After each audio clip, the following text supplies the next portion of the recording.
Good morning student. आपने 2 chapter पढ़े थे, आज तीसरा चैप्टर सेनापति। सेनापति का जन्म दीक्षित क्षत्रिय ब्राह्मण परिवार में विक्रमी संवत 1616 में विक्रमी संवत 1616 में हुआ। उनके पिता का नाम गंगाधर और पितामह का नाम परशुराम दीक्षित था। उनके विद्यागुरु हीरामणि दीक्षित थे। वे बहुत ही आत्मविश्वासी कवि थे, यानी अपने पर विश्वास करने वाले थे और एक दूसरे पर संतोष करने वाले कवि माने गए हैं। अपना साहित्य परिचय देते उन्होंने एक स्थान पर ये लिखा है कि सेनापति सोई सीतापति के प्रसाद जाकी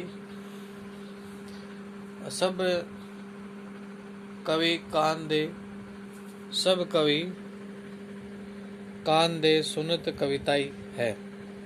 तो इस प्रकार सेनापति कवि हैं, वो अपनी कविताओं के बारे में बताते हैं।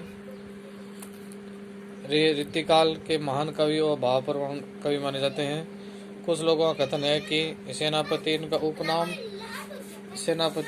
और उपाधि थी कि इनका मूल नाम किसी को भी ज्ञात नहीं है, परंतु इस बात में कतई संदेह नहीं है, यानी कोई भी शंका की बात नहीं है कि काव्य कला और मौलिकता की दृष्टि से ये युगीन कवियों में से वे सेनापति की भांति है।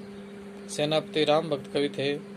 सलेस अलंकार के प्रयोग में वे सिद्धहस्त थे, यानी सलेस अलंकार को जानने वाले थे। यानी अलंकार क्या होता है? अलंकार होता है शोभा बढ़ाना। जैसे व्यक्ति है सज धज करके अपने नए वस्त्र पहन करके सुंदर लगता है, तो अपने वस्त्र और आभूषणों से वह सुंदर लगता है। तो उसी प्रकार काव्य परंपरा में भी अलंकारों का प्रयोग किया जाता है, जिनमें सलेस अलंकार को जानने वाले एक महान कवि थे। उन्होंने किसी कवि का अनुसरण नहीं किया, वे रीतिबद्ध कवियों की श्रेणी में आते हैं।